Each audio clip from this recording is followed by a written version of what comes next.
Welcome back here to Wake Up Call with Dan Tortora. Proud to be here with you every Monday through Friday from 9 a.m. to 11 a.m. Eastern Time. And as you know, we are the exclusive multimedia marketing partner of the LeMoyne College Dolphins. And we have the honor and privilege of speaking with their student athletes administration, future students and student athletes, as well as their alumni and coaches. And I have picture in picture with me here today in this very special Dolphin Dive / road to D1 / first time out there in the community doing this interview. We got a lot of firsts here with Susan Kim, as she is the women's volleyball head coach at LeMoyne, just hired to lead the Dolphins. So Susan, welcome to all of the specials we're doing today. Thank you. I appreciate you taking the time to interview me. Absolutely. So first and foremost, at Dolphin Dive, we get to know you a little bit better. I released a story about your hiring on WakeUpCallDT.com. You can go to the articles tab and check it out to everybody watching and listening. And so I got to see a very deep, rich history when it comes to high school, when it comes to boys volleyball, girls volleyball, then collegiately inside of other Jesuit institutions as well. You've had a long road in volleyball, and I'd love to go to the beginning of when you personally fell in love with the sport. Well, I actually fell in love with the sport when I moved the summer going into 8th grade. I moved into a new district, probably about 20-30 minutes from where I previously lived. And I was looking for a fall sport to play. I actually remembered some of the older kids playing at church, just in the front for fun. And so I was like, all right, I'll play volleyball. So I picked it up in 8th grade.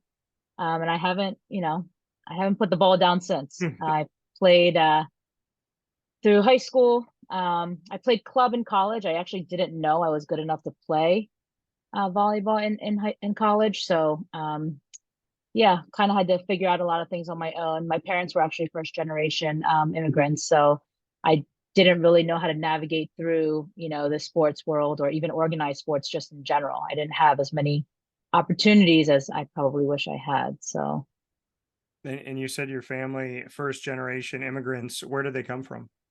from South Korea. From South Korea. So Yes, have you gone and visited South Korea recently? Have you been back recently? I have. Actually, the last time I was there was January of 2020, right before COVID hit and we went into the quarantine and everything. I remember when I was leaving, there were reports of their first case in Korea. And I had actually gone to Japan as well. So during that trip, I remember on the way to Korea, on the way to Japan, not wearing a mask, and then on the way back, wearing a mask on the flight. So yeah, I remember my uncle was like, "You should take some masks with you," and I was like, we're Americans, we don't wear masks. And then all of a sudden, before Yeah. you know it, now everyone's scrambling for one. So yeah, it was a crazy time.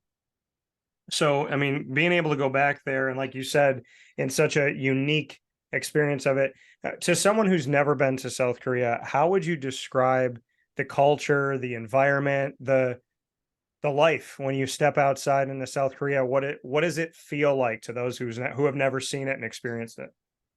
Yeah, I mean, it's a small country, but there's a lot of people within that, small area. So if you notice, there's a lot of like taller buildings. You really have to go out into the countryside to kind of see like the open areas. But a lot of like even the suburbs to the city, like you'll see very tall buildings just because they have to build up to be able to fit everybody. It's like normal for people to like walk into you and not say, excuse me, just because they're used to that lifestyle of like everybody just kind of bumping into each other again, because it's kind of like tight. Yeah. They're very, I think like the formality of like respecting your elders and all of that is really important. So there's a lot of like deep like traditions and cultures that they still follow. And I know that they're a little bit slower to be open to some ideas that maybe here in the States, we're a little bit quicker to be more accepting of. Um, but the one thing I do have to say, technology wise, I feel like Korea has always been far more advanced than here in the States. Like we're just now using like Apple Pay and Google Pay and stuff. And I remember they were doing that in Korea probably at least a decade ago, if Wow. not longer. So yeah. That's crazy. And I mean, and like you said, because of the space you have to build up, there's so many people, they're used to banging into each other. How is it going to South Korea, knowing that Korea is split and that the other portion of Korea, North Korea, is very different? And, to people in America, they only know the scary side, the Mhm. dictatorship, the concern. So when you go back to South Korea, do you feel that at all? Is there is what is it like to see it from the other side of the world? Because we only know what the media tells us, and unfortunately, not everybody in the media tells the truth about what places feel like. So when you're in South Korea, is it even on your mind or is it not? To be honest, for me, not really. When I'm there, I'm just kind of visiting family and stuff like that. I mean, it has come up in conversation. I know that there obviously is always talks about, unification and all of that. But I know it's a little bit scarier for them when there's like threats of bombs and stuff, but I think it's harder to kind of relate to that when I'm so far away. So no, I don't typically have too many conversations about it, nor do I feel it when I'm there. So you come from, your family comes from South Korea, they're first generation, your parents immigrants here, you're growing up in America. What traditions stay? Because I'm Italian and Hispanic. I love keeping that alive inside of Mhm. me. So how do you keep South Korea alive? To be honest, I still feel like I really do believe I'm a Korean American, like to this, to every part of it, because my favorite food is Korean food. I speak Korean at home. My parents, aren't, fluent in English, so I still speak to them in Korean. Our grandparents used to babysit us, so a lot of our, at least me being able to speak Korean comes from that. Um, yeah, just like again, the traditions of like respecting your elders. We still do like on New Year's, we'll do like a tradition where you kind of bow to your elders and they give you a little bit of money on the side too. So now that tradition has carried on to the next generation where I don't have any kids of my own, but my sister and my cousins and stuff that all have kids now are now a part of that tradition where they're like really excited to get that envelope with that cash on January 1st. So yeah, there definitely are some things that we still do. And I just feel like deep down, some of the values that we have always come from that. So And you said you love is still your favorite is Korean food. So what's the dish? If you had to pick one, what are you putting on the plate? that's a tough one, but I'm probably gonna have to go with kalbi, which is a marinated short rib. It's my favorite. It's something probably I try to eat like every other day. It's expensive though, so I have to be a little careful. But yeah, that's probably one of my favorite dishes because I love eating meat as well. So Did you have Bob put into the contract a little bit of an extra stipend so that you can make sure you get this marinated short rib? I tried, but I might just have to manage my money to make sure I keep funds for that. So Fair enough. Susan Kim yeah. here with me on Wake Up Call with Dan Tortora inside of this Dolphin Dive, aka Road to D1, aka the first introduction of Susan here on a broadcast to Central and Upstate New York and to the world at LeMoyne. To keep with your background, you are the first coach ever in LeMoyne history with Asian descent to take over a program and be a head coach. What does that mean to you in this very monumental moment for an institution that you're the face of that move and that opportunity? I mean, to be honest, I'm very proud. And I'm sure, we kind of hear this a lot, especially nowadays where as people are really trying to push for, female coaches and things like that, even in the male world of sports. But when I look around, like I see a lot of Asian coaches, but especially the female side, I don't know too many Korean female even head coaches, right? So I think even in seeing that, it just makes me hopefully one day, somebody looks up and goes, oh, she can do it, I can do it. Because I sure did not take the typical path that probably most Korean parents want. I didn't become, the doctor, lawyer. So, this is something that is probably not common, amongst Korean people. So, Did you ever have any pushback from family that you were going in a totally different route? um, not really. If anything, there's a couple, comments made by my mom just because she wants more like financial stability. But other than that, no, they've always been very supportive. I guess my parents aren't the stereotypical Korean parents, where they've kind of been on my case about certain things, which is why I've kind of had the freedom to pursue, things that I love doing. And I've kind of always had that support, especially from my dad. He's been very like easygoing and just like, if I tell him like, hey, I have an idea, this is what I'm thinking, he's like, okay, go for it. Like there's never any like, no, you can't do that, So no, I've always had support from them for sure. So, and having that support and now supporting a program of your own, like I said, your trip to where we are now, your journey to where we have evolved to, there's been so many different steps along the way and different things that you've done. There's the connection to the Garden Empire Volleyball Association, the GEVA Regional Team Development Program.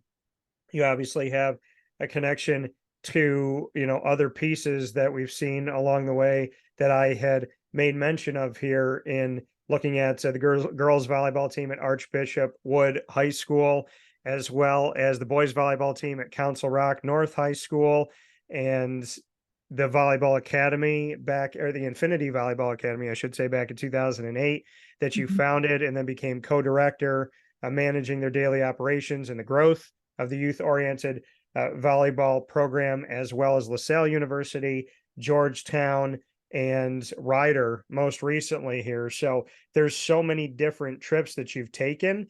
And I broke it down in the article to chronicle your history, but I'd love to hear it from you, how you evolved through this world of volleyball, as well as playing the game yourself.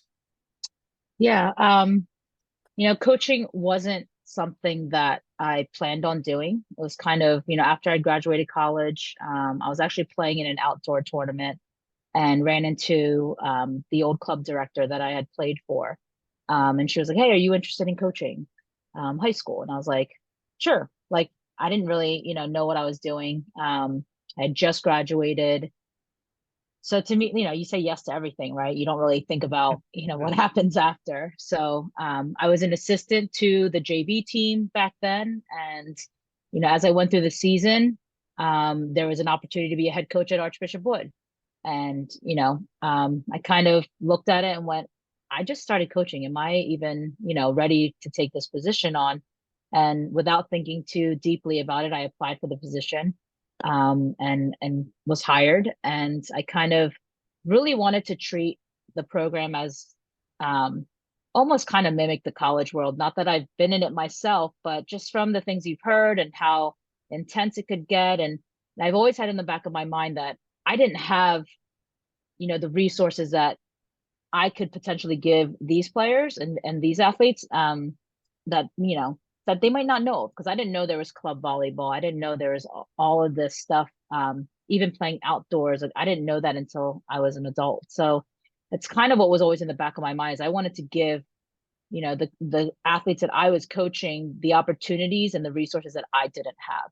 Yeah. So maybe this is part of my culture and kind of running things and being very structured, or just even my personality. But I was very deliberate in how I wanted things done and how I got them, prepared for games and things like that, and my training methods. And so it just kind of evolved from there. And I started to really fall in love with coaching. And I was working in IT for a little bit and decided it wasn't for me because I really enjoyed doing that. So I was like, oh, why don't I become a teacher? So I went back to school and did a post-bac program and got my teaching cert, all still while coaching. Moved on to coaching boys while I was coaching the girls. And then there was an opportunity to coach college. And I finally decided to take that leap because I always kind of put, those college coaches on a pedestal a little bit. And again, I kind of questioned, am I ready for something at that level? Yeah. And thankfully, I've always had support, it's interesting because every step along the way, including this one, I've had, a bunch of people like, finally, finally you're a head coach, or finally you're coaching college. I told you should have been doing this. And I think everything happens for a reason. Um, so yeah, kind of finally find myself in a position where I'm, at the D1 level coaching as a head coach. And so yeah. And also at Holy Family amidst all of this, but to have that experience in the D1 worlds and to look at LaSalle and Georgetown and Ryder and whatnot, you were at Ryder and then you took a little stint with Georgetown University and then came Mhm. back to Ryder. The Jesuit connection that LeMoyne obviously has, you had that with Georgetown. We'll forgive you in Syracuse because Georgetown's a word we don't say here at Syracuse. Oh, okay. But what was that you'll get to know. But what was that experience like to be at Ryder and then to have some time at Georgetown and return to Ryder? What was that like for you? Yeah, I mean, it was different in the sense that obviously like moving and all of those things, that aside, being in a bigger conference, being funded better than the programs that I've been a part of, with Ryder and Holy Family, we made a little go a long way. Yeah. And not that Georgetown was one of the top, funded programs in the Big East, but compared to what we had, it seemed like a lot of money, right?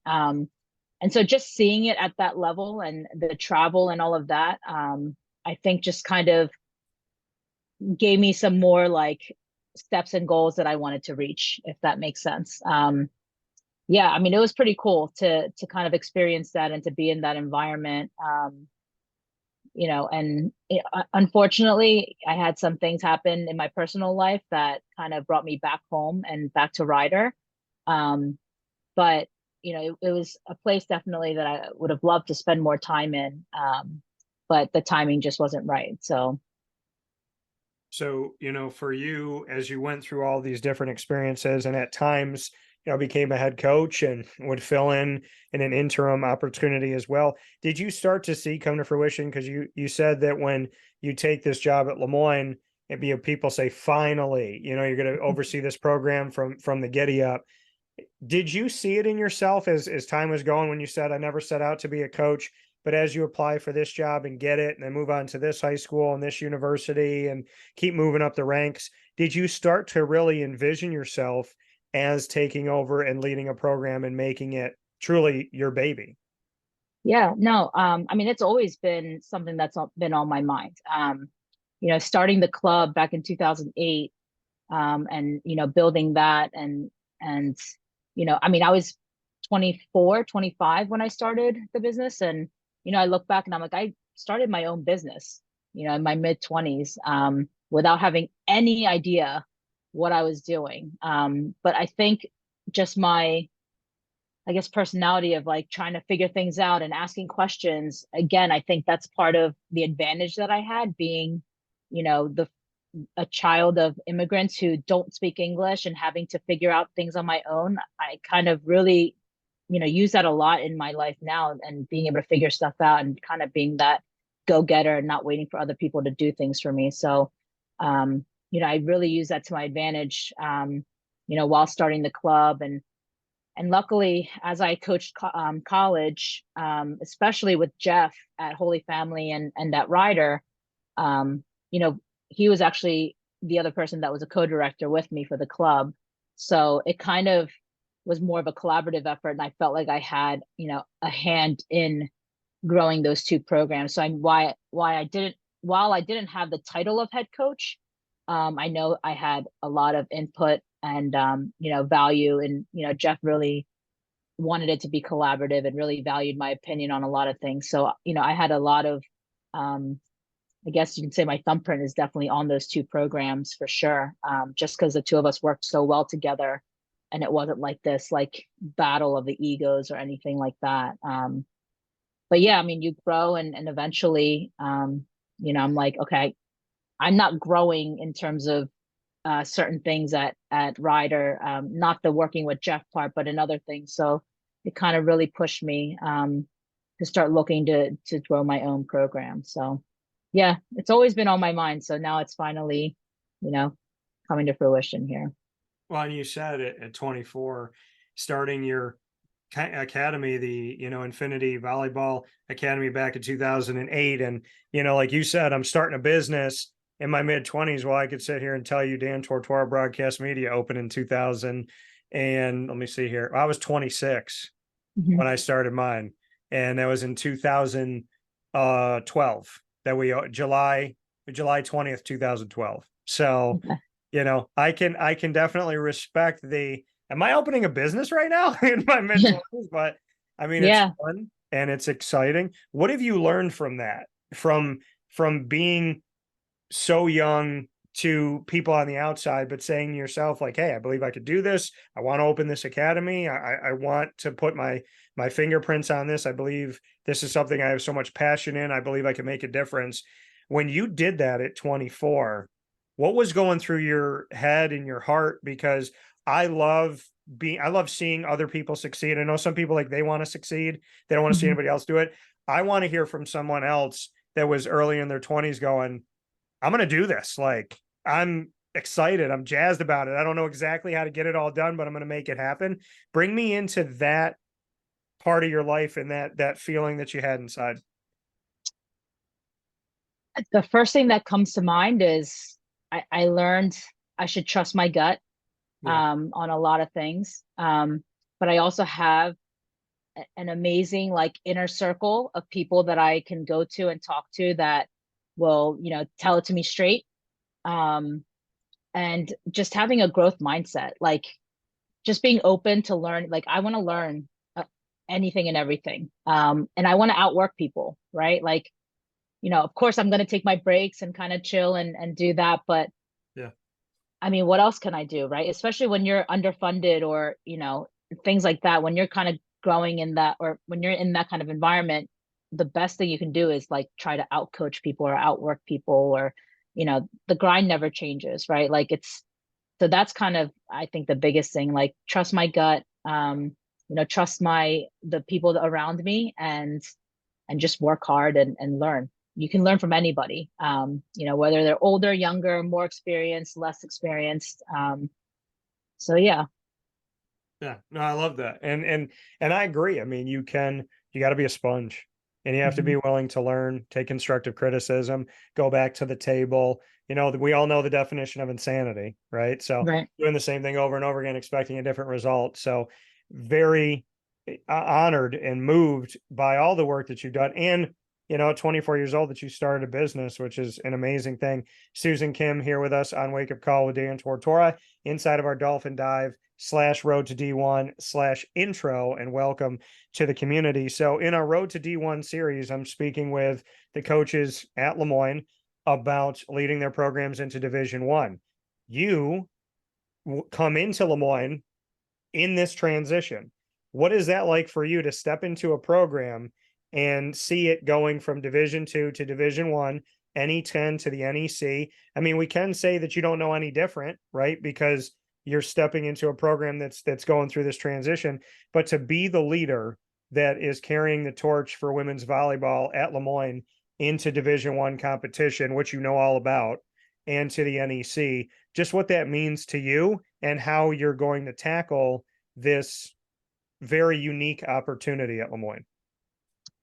Yeah. I mean, I think one of the positives for me, or at least the benefits for me, is that actually knowing the D2 landscape as well. Yeah. Just being at Holy Family and actually being in the same region as the NE10. But to be honest, it's kind of like I'm really starting from scratch in every, in every aspect. As the new coach, transitioning to D1. So like almost putting that stuff behind us a little bit, and just really looking to the future. I mean, ultimately you want to be where your feet are and you want to be present in those moments, but definitely like having this vision of like, I have a blank slate in front of me. So I'm just kind of looking at it that way. Like I'm starting new as a brand new head coach, brand new coach, at the Division One level. Hopefully I can kind of help in some areas too. Yeah. So it's nice to have the D1 experience just in general. But yeah, just I think for me, I'm just kind of looking at it like I'm starting fresh, like all throughout every part of it. So in that way, it really feels like I'm making it my own. Why did you want to take the job?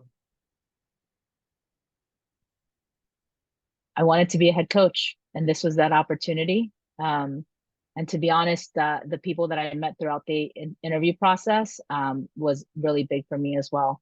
I wanted to be a part of, a community and a family that I knew was going to support me throughout, because you can't do this by yourself. And Bob and Liza and some of the other members of the athletic department have really made it, an easy choice for me.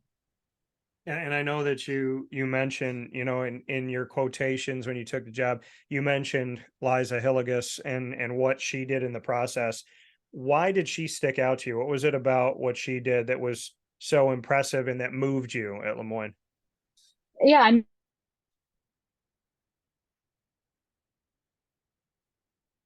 if that makes sense. Like I've been on interviews before where We it lost just, you for a second. What did you say? The first thing that you said? oh, sorry.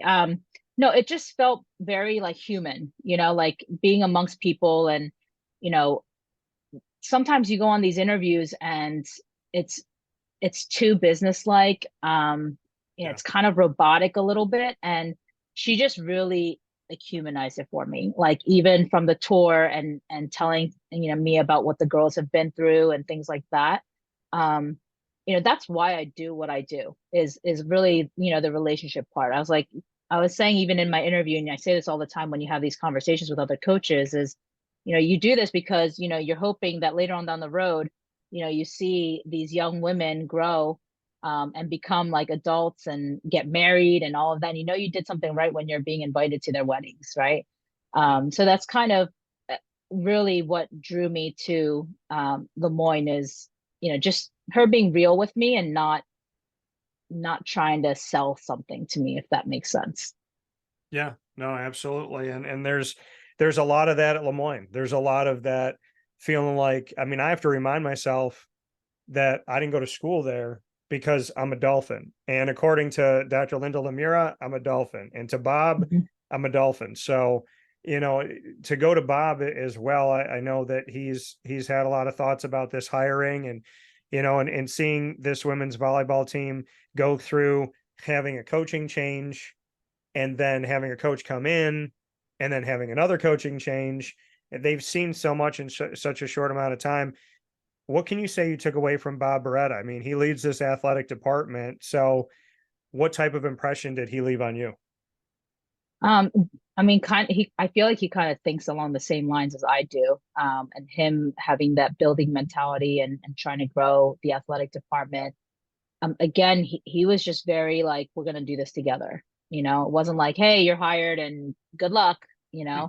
Every step of the way, it's been, I'm here if you need anything. I'm here if you need anything. And that is reassuring because I have a lot of questions about a lot of things because I'm still trying to get acclimated with everything. And, he's just been super helpful.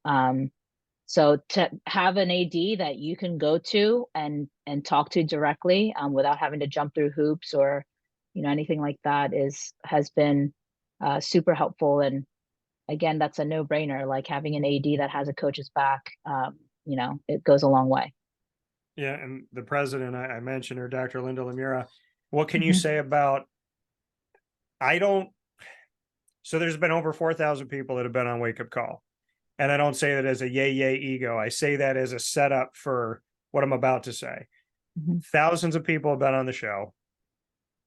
I can't parallel any of them to Dr. Linda Lemira. I Mhm. can't. I can't compare them to her hugs. I can't compare them to her smile. I can't compare them to how vibrant she is and how honest she is and how when she says something to you, I mean, I literally I'll read a text message I did this past week and I'll look at my dad or my mom and I'll say, "This is what was said to me." And they'll be like, "Wow, that's a really nice compliment." I'm like, "Yeah, but it came from Linda." So it's even more. It holds more Mhm. weight to me. when she says something to you, it makes you stop and go, if I made her feel that way or she believes that, like she's up here. And I feel the Mhm. same way about Bob, and I feel the same way about a lot of people at LeMoyne.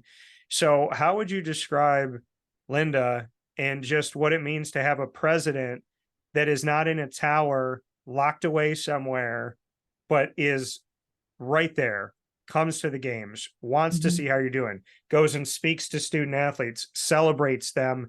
She's she's Linda. I think that's Yeah. the only way I could describe her is you can't compare her to anybody. Um, so very true. I've had the pleasure of meeting her. And it was during my on-campus interview, and my first meeting was with her. And I walk in and she like compliments me right away. I'm like, okay, this is all right, way to butter me up as I walk in, you know. And yeah, exactly to what you said. She's very has a lot of energy, positive energy. She's just seems so excited about stuff. And when your leadership is like that, you know, you can't help but, you know, want to follow along.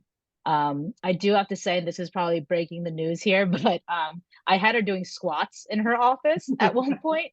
So, you know, just again, seeing like the person side to everybody and not just like, hey, this is my title, this is where I'm at. You know, it just really gives you that family feel.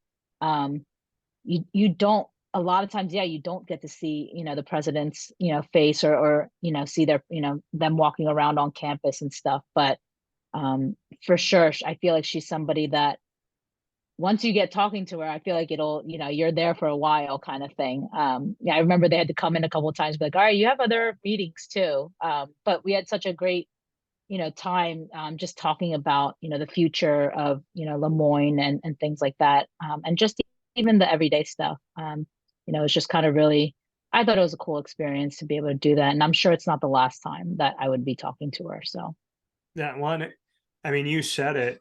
She has this busy schedule, but when she's with you, she's present, and mhm, they're normally telling her that she has to end the meeting to go to another meeting instead of her pushing you out the door. exactly. Yeah. You know, she's definitely. How did you get her to do squats? Not that I'm surprised at all, but how did I Yeah. need to know how it came about? Set us up. Yeah, no, we were just talking about training and like, you know, how, you know, some people just can't naturally squat, just, you know, and just talking about ways to like stretch and, you know, get your hip flexors and, you know, being able to be more flexible, like at the ankles and stuff like that. Cause she had told me that she tore her ACL. So she was like, wait, let me get this straight. So she gets up and starts like showing me. She does have some work to do though. So I'm going to be checking in on her and making sure she's practicing and getting some stretches in. Okay, so we already know we got the breaking news, and then we already know that you are, you know, her trainer in a way, and you're going to be Oh, shoot. checking I in don't know on. about that, but Yeah, yeah. Linda, you better be ready next time. I guess that's what it is. So she's going to make me come in and do them. I know that. So, Oh, yeah. but as you look to D1, we're fast approaching here, right? The season's what, less than 2 months away. Yep. So how are you doing putting the schedule together? How are you doing making sure that you have your NEC games that you have to have and then non-conference? What can you tell us about the schedule right now? Yeah, I'm actually in the middle of doing all of that. Right before this, I was trying to figure out flight information on certain things. It's been a challenge in the sense that, you know, everyone's kind of finished their schedules for the most part. So, you know, I sent out I blasted out an email to, you know, all the email addresses that I had. And luckily, I was able to get some options. There's still some opportunities to play. So I'm hoping to be able to schedule some stuff. Unfortunately, it's not finished yet. The NEC schedule is, you know, obviously done. They had it done for us. So right now, I'm actually finishing up the preseason tournaments, and then I'm going to look at some non-conference matches as well. We probably won't have a full schedule, but we'll definitely, you know, have a pretty good one in terms of some different competition and being able to travel a little bit. Something that I think this team like really didn't get the opportunity to. I don't know if they even flew anywhere recently, so Yeah. that's kind of I think the fun part of the schedule is being able to travel and see some different things. But some of our competition is going to be super tough. And I hope that, we can take some, good lessons from it. I hope it doesn't, bum them out. I know it's going to be tough, but we have to start somewhere. And I think it'll be good growing pains for us. Can you give us any inkling if we're going to see some other New York D1 non-conference teams, if we're going down to Florida? Can you give us any hints on what could happen? Yeah, I'm trying to get a trip down to Florida. It'll be a lot tougher competition. I haven't confirmed with them yet, so Okay. I'll hold back where we're going right now. But yeah, there's a flight. There actually might be a couple flights for preseason tournaments right now. And then there are some New York teams that have some openings, but a lot in the Northeast for sure. Because right now we're kind of in this situation where, again, just budget wise, I think a lot of schools are kind of already stuck with what they got. So I have to figure out, who's traveling where. So yeah, just trying to fit some stuff in, but mostly schools that are there's some New York, some New Hampshire, Connecticut, and maybe even down to like Maryland or so. So Okay. Well, before yeah. we jump into our final piece, where we get to play rapid fire, and you get to play for the Okay. first time ever, Oh and geez. you get to put me on the hot seat, and then I get to do the same thing. Final note before we go there: how would you describe the student athletes, and what are you doing with this team as far as the makeup? Are you looking in the transfer portal at all? Have you locked everything in? Bring me into the makeup of this team and the reception of you, because you're their third coach in a very short amount of time before this season starts. Yeah, I mean it's been I've had the pleasure of meeting everybody on a Zoom call just the other night actually. And in addition to that, I've been kind of connecting with each of the athletes individually to get to know them. I mean, so far they seem like really good people. They've been super helpful. Even if I didn't ask them for something, like they're offering their help for stuff. I've had a lot of help from the senior leadership as well. So they've been very good about just trying to help me in whatever way they can. I think they're kind of used to making some of the decisions on their own because they've been without a coach for a while now. Yeah. But I want to take some of that, burden off of them, obviously, because they shouldn't have to worry about some of the things that they're worrying about. So I think they like me so far. We'll see when we get into the gym. But we've had, a meeting about, some of the expectations and what's to come and just some logistical stuff of when they would be back on campus and things like that. So still trying to finalize some of those things. But yeah, I mean, it's been great. They've been super helpful, good at communicating. So I hope that, it continues as we move on to the season as well. I know that you were recruiting during the 4th of July. So, Yes. is there late addition, or are we looking toward the future? There are a couple pieces that I'm potentially looking at that I'm looking at for potential add-ons for this fall. But I'm kind of in the mindset that I don't want to just bring in someone to bring in someone. I want to have the time to vet them as people as well. So, the last trip to Chicago was really mostly for next fall. But there were a few, 23s that I was looking at. So I am looking at some kids in the transfer portal, some international players as well. And then there are like one or two that are still trying to figure out where they want to go for the fall. So yeah, anything can happen in the next few weeks. I like that. And Bob and I were talking about it. I said, well, that definitely says something about Susan when she wanted everything to be in, set, and ready. Not so that you could just have your contract and be done with it, but because you wanted to go recruit. So it was like, yeah, can we get it all done so I can go recruit during the holiday?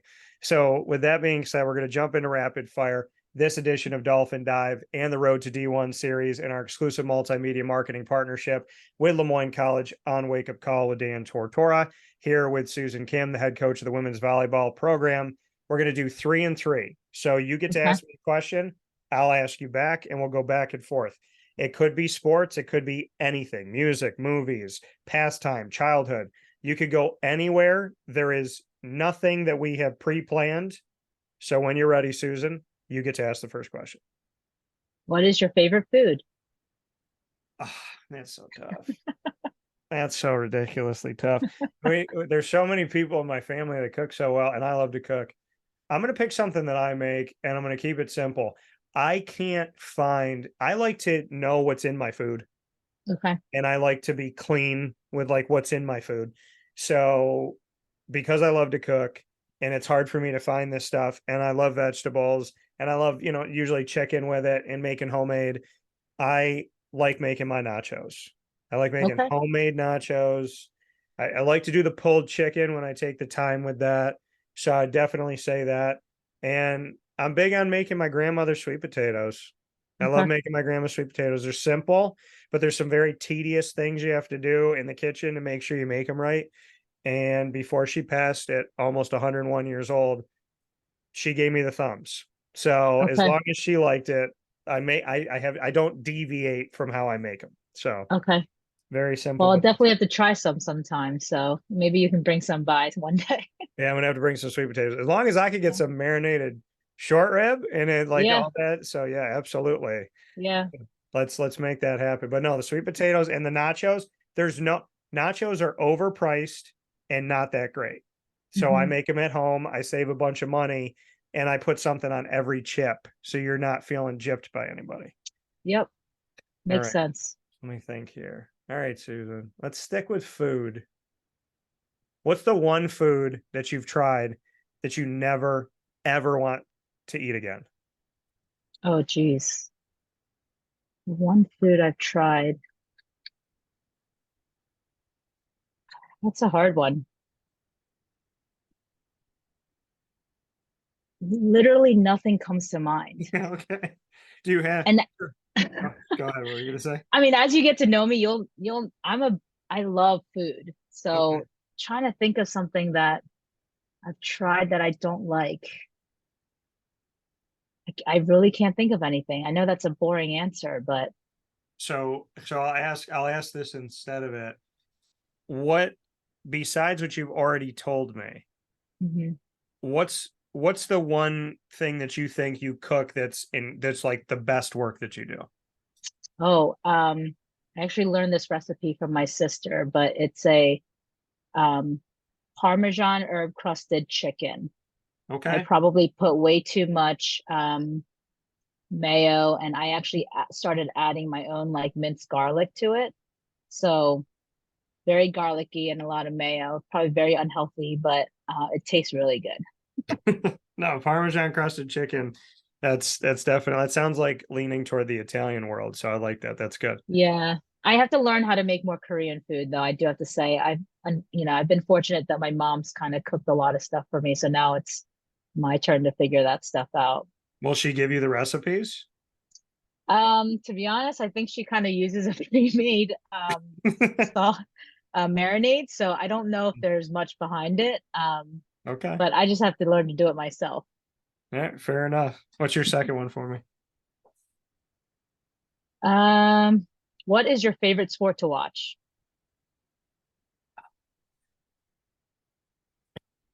I've come to like different things about different sports. I will say that I'll probably say basketball because I played it my whole life and I broadcasted it. It's where my career started in 2003 when I was broadcasting men's and women's basketball games. But I will say that they asked me doing MU Courtside, which is the first show I created at my alma mater, Marywood University. They said, "Will you do a volleyball game?" And I said, "Yeah." And I mean, I'd say yes, like you said, you growing up, you want to get Mhm. experience, you say yes to everything. Like I would say pickleball, it doesn't matter. Like, yeah, let's do it. And I wanted a challenge. Well, I had to learn the terminology, the stats, that it's not just, oh, you get a point for this and a point. There was so many things that Yep. went into it. And I still remember going back to that day, sitting in the gym and having to learn and being excited to have to grow in a sport that I didn't know the terminology of. Mhm. So now that I've said that, I'm going to be expected to know the terminology if I come to a practice, but I'm going to be brushing up on some of my work. But yeah, I definitely have an appreciation for volleyball after having to crash course teach myself Hmm. how to broadcast volleyball games. Yeah. So I'd say that. Sorry, we'll help you out. You can come on by and we'll help you with the terminology because there's some things that some commentators will say that kind of make you cringe a little bit. So we'll help you what words not to use See, when describing certain things. I'm the person where it's like, tell me so I can learn. I'm not one of those like, this is what I say, and then you're cringing at it as a former player and as a coach. I'm like, no, tell me what it is. Tell me the Yeah, terminology. Help me to know. Because the last thing you want to do is piss somebody off that loves the game that's listening. yeah, Because yeah, I do that with basketball all the time. I can't tell you how many times I listen to a game on the radio and they don't give the score for 10 minutes. I was like, the game's over. Like, what are we yeah, doing here? Or they give the yeah, score and they don't tell you who's leading. yeah, They just tell you. yeah. So I'll sit there with my dad. I did it this year with the NCAA tournament. We're sitting in the car driving back from Albany, and I go, "What's the score? What's the score? What's the score? 7 minutes. What's the score?" Oh, So geez. yeah, I mean Yeah, it's unbearable sometimes. So I never want to be on that side. So I accept that you can teach me some things that I need to yeah. know. We'll definitely help you out. All right, fair enough. Let's go to music. If you could only see one concert on repeat for the rest of your life, who would you go to see if that's the only group or person you could see? Hmm. This might not be a popular one, but just because it's most recent, I'm actually not a big concert goer, but I'm gonna say Maroon 5. Okay. I've I seen them wish I was twice. more knowledgeable in music, but yeah. Well, they made a great song called Middle Ground that I think we could all learn from right now. Yeah, Yeah, I've seen Maroon 5 a couple times. I'm a Maroon 5 fan. So that's a yeah. good answer. Okay, good. All right, good. All right. What's your last one for me? Um, where where would you like to travel to if you haven't traveled there already, or you've been to already that you would love to go back to? All right, I'll pick one of each. I definitely want to go to Italy and Spain. I want to see my family. And I cover the Jacksonville Jaguars, so I'd like to go to the UK and cover their games because I can. I haven't done it yet, so I believe that there's a road to do that. So I would like to do that. I'd probably make a trip of doing all of that at once. And Okay. then somewhere I've been I'd like to go back to either Puerto Rico or I'll go back to New Orleans because I did Katrina relief there. Okay. And I didn't wanna leave. I Oh left wow. because I started working at Disney. Like, I Okay. literally did Katrina relief May of 2006, went home for a day, and then moved to Orlando for, like, 2 or 3 months to do Disney work. Oh wow. So, I wanna go back to see the people of New Orleans. They touched my heart. A lot of faith, God, family, Hmm. community, passion, food. So I would definitely go back to New Orleans because I really didn't get to see New Orleans because I didn't allow myself. There was people like going out and doing stuff, and I felt like we were there to do a job. We were there to do God's work, and I felt wrong, like going out and partying on Bourbon Street when I'm there Right. to try and repair somebody's life. Right. I would definitely go back and want to experience more of New Orleans. That's cool. All right, my last one. All right, Susan, do you watch movies or no? I do. Okay. So we're going to put you in a movie world. You get to Okay. pick any movie world that you could jump into. Okay. What world do you live in and what character do you play? I would say one of the Marvel like movies. I would do that. I'm done. Drop the And mic. You know what, Susan? I liked you before. Now you're in the don't tell anybody at LeMoyne. You're in the top 3 right now. oh, You're okay, racing good. the Good, charts. good. So Marvel, okay. I would say it'd have to be Black Widow, like either Scarlett Johansson or I'm not gonna lie. I'm totally drawing a blank now, but Hawkeye. I think That that'd be was your cool too to pick. be able to, yeah, Okay. yeah. So you would live in the Marvel universe. What movie would you want to go to? Ooh, um, man, it's been a while since I've seen one. I would say one of the last ones, like Endgame or something like that. So it's just like everyone was in it, right? So it's kind of cool. A little bit of everything. So yeah. So Black Widow or Hawkeye in Endgame. All of my Mhm. LeMoyne coaches take notes because I didn't have to give any of the information to Susan on that. So with that being said, and I don't know if you saw my watch here, but Mhm. it's Thanos' Oh snap. It's got yeah. the Yeah, six I see it. Infinity Stones on it. So Oh wow. yep, I got the six stones here. So I Okay. haven't snapped my fingers lately, but I got to think of something good before I do that. So Okay. we'll figure it out. But yeah, so great answer. We end with Marvel. Perfect way to do it. So with Okay. that being said, Susan Kim, women's volleyball, LeMoyne College, leading the Dolphins into Division One and into the NEC. It has been my absolute pleasure to have you here today, Susan. And we've only just begun our conversation, so can't wait to have you back. But thank you so much for sharing your culture, your history, your family, and your time with us today. I really do appreciate that. Thank you. Thank you for having me on.